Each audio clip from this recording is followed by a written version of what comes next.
국내 최초의 여성 장례 지도사 심은희. 간호조무사로 일하던 중환자실에서 처음으로 죽음을 접한 그녀. 그 돌아가신 분을 카트에 모시는 그 장면을 봤는데 짐짝 다루는 것 같은 그런 느낌을 받아서 충격을 받았어요. 생소한 직업이었던 장례 지도사의 길을 선택. 하지만 주변의 시선은 그녀를 힘들게 했습니다. 장례식장에서 근무를 한다 하면 일단 사람들이 다른 시선으로 보게 되더라고요. 좀 이렇게 회피하는 것 같은 느낌을 많이 받았어요. 고인의 마지막 가는 길을 배웅한 지 12년. 그녀는 수많은 죽음을 보았습니다. 마지막 모습이 다 달라요, 사람들마다. 그 사람이 살아온 생이 보여지는 것 같아서 이제 편안하게 가시는 분들을 볼 때 아, 나도 이렇게 마무리를 해야겠다, 그런 생각을 하고 있어요. 죽음에서 삶을 배우는 장례 지도사 심은희 씨를 소개합니다.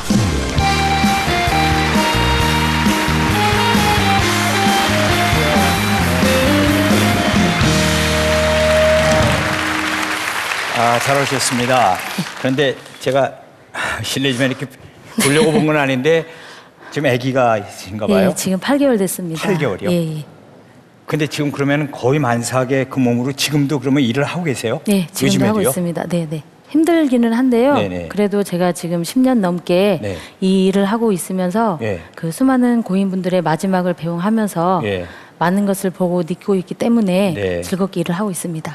체력적으로나 아니면 그 직업의 성격으로나 조금 좀 힘들 수도 있는데 네. 그래도 지금 말씀하신 걸로 다 이겨나가고 있네요. 네, 네. 오늘 그 심은희 씨께서 하실 강연의 주제가요, 당신의 모든 순간이라는 그런 주제가 되겠습니다. 자, 귀를 기울여서 한번 그 얘기를 듣도록 하겠습니다. 네. 앞으로 나가주세요. 부탁드립니다.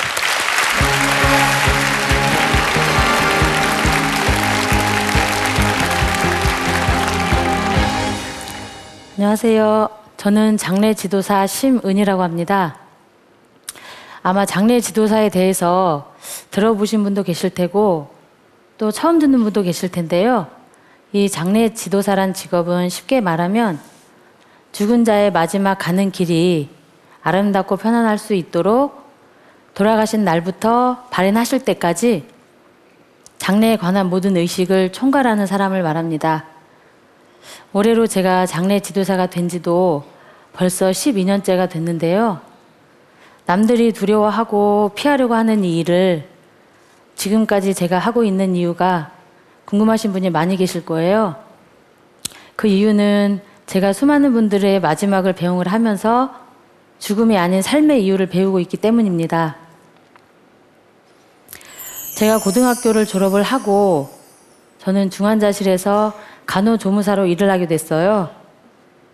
중환자실이라고 하면 힘든 곳이라고 생각을 하는데 저는 그곳에서 할머니들과 할아버지들과 이런저런 이야기를 많이 나누다 보니 그게 그렇게 힘들지만은 않았었던 것 같아요. 그러다가 그곳에서 제가 죽음을 처음 보게 됐는데요. 지금도 이제 이름이 기억나는 분이 계세요. 이순희 할머니라고. 그분하고 유독 제가 대화를 많이 나누었던 분인데 그분이 돌아가시는 모습을 보고 한편에서 울고 있었어요.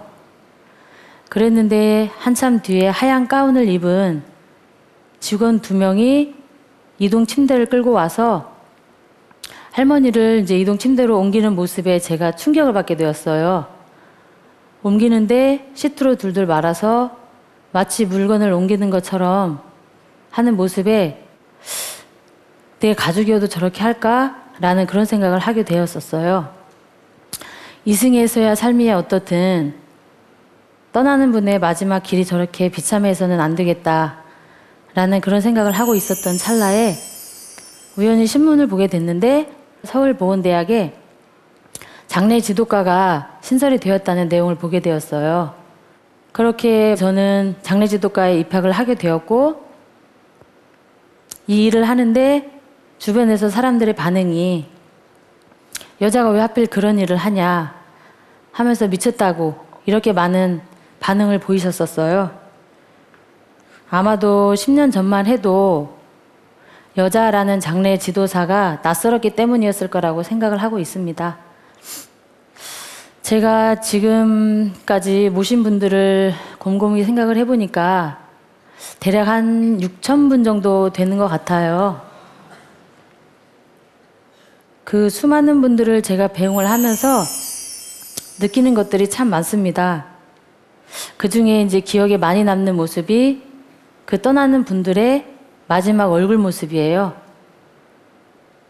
그분들의 얼굴을 보면 제가 느끼는 거지만 지나온 삶이 다 보여지는 것 같습니다.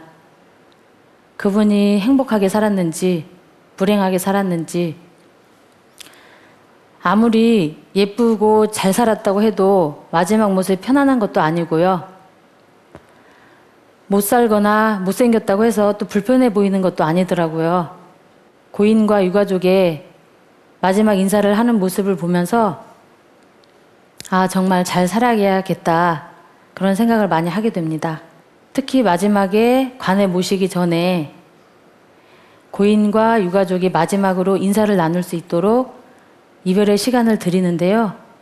대부분은 사랑한다, 고맙다, 미안하다 이런 표현들을 많이 하세요. 특히 할머니, 할아버지들이 돌아가실 때에는 본인도 연세가 있으시기 때문에 본인의 배우자에게 하는 인사가 기다려라, 곧 따라갈게.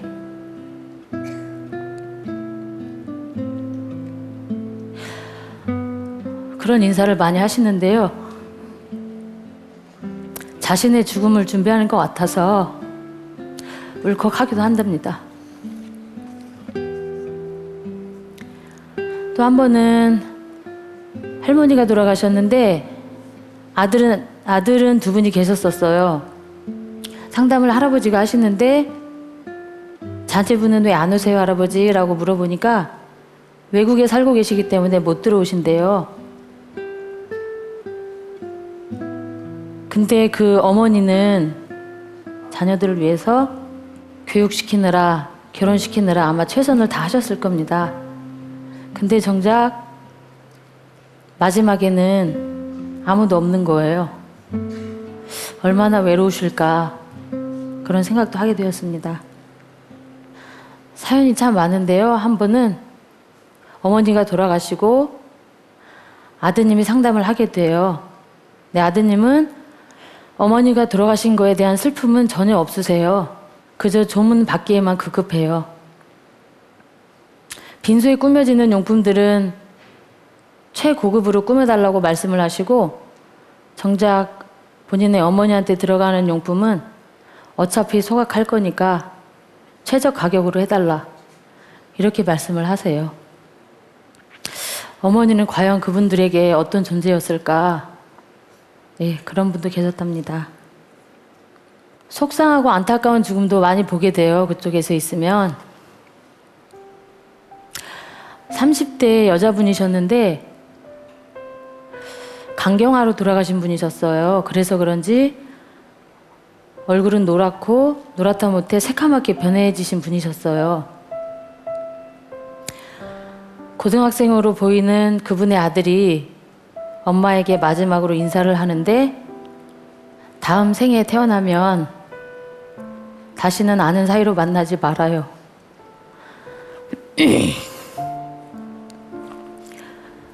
그 모습을 보고 제가 가슴이 철렁 내려앉았습니다.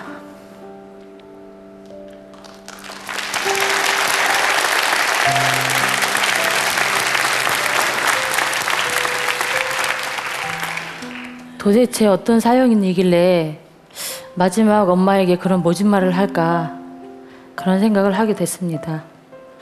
특히 부모님보다 앞서 자식을 보내는 부모님의 마음, 안타까운 사연이 참 많은데요. 세상의 빛을 보지도 못하고 엄마의 뱃속에서 사산이 되어서 오는 아기들을 보면 마음이 참 아파요. 사산이 되어서 오면 아무래도 산모는 입원을 해 있는 상태고 대부분은 아이의 아버지가 접수를 하게 됩니다. 그런데 한 아이의 아버지가 기억이 나는데 사무실로 들어오시더니 우리 아이 아직 화장장에 안 갔죠? 라고 말씀을 하시면서 한 손에는 장미꽃 한 송이하고 사랑하는 딸에게 라고 쓴 편지를 함께 가지고 오셨어요. 관에 넣어달라고 하시면서 잘 보내달라고. 엄마 품에 안겨보지도 못한 채 떠나는 아이였지만 아버지의 애틋한 사랑이 있었기 때문에 아마도 편안하게 잘 떠날 수 있지 않았나, 그런 기억이 또 납니다. 그 일을 하면서 제가 많이 울기도 해요. 한 번은 젊은 친구였어요. 20대 친구였는데 평소에 병을 앓던 친구도 아니었고 갑자기 사망을 하게 됐어요. 수의를 입혀주고 곱게 얼굴에 화장을 해주고, 그리고 이제 마지막으로 가족들, 부모님들과 인사할 수 있는 시간을 나눠주게 되었는데 아버지가 저를 붙들고 내 딸 지금 자고 있는 것 같으니까 심폐소생술 한 번만 해달라고 그렇게 애원하시는 분들도 계셨답니다. 저도 아이를 키우는 입장이라서 그런지 그런 부모님 보면, 그런 사연을 보면 진짜 마음이 너무나도 슬프답니다. 그 밖에도 기억에 남는 분들이 많이 있는데 50이 되지 않았던 분이셨어요. 그분은 난소암이셨는데 10년 전에 난소암 판정을 받으셨더라고요, 이분은. 근데 10년 전에 기도를 하셨대요. 지금은 아이들이 어리기 때문에 아이들이 어느 정도 대학생이 될 때까지만 살게 해달라고. 그런데 진짜 10년이 지난 뒤에 이분은 고인이 되셨어요. 그리고 아이들도 대학생이 되었고 가족분들 하나하나에게, 친척분들 하나하나에게 행복했었다, 고마웠다 라고 인사를 다 하신 뒤에 돌아가셨어요. 그리고 마지막 모습도 너무나 편안한 모습이셨어요. 그래서 제 마음도 너무나 편안하더라고요.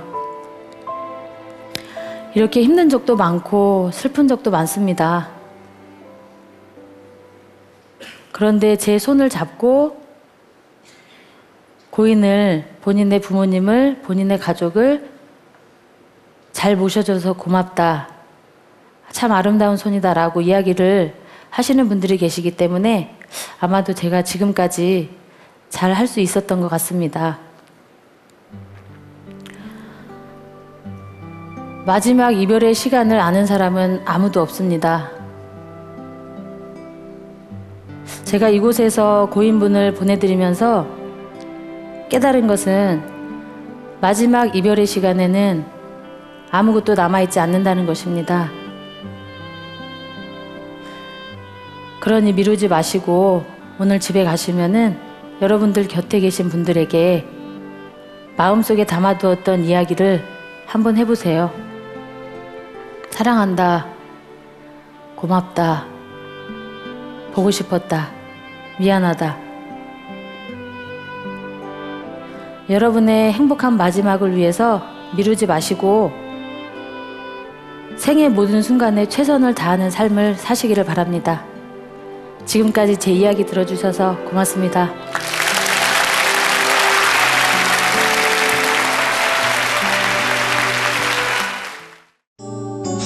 KBS KBS KBS 한국방송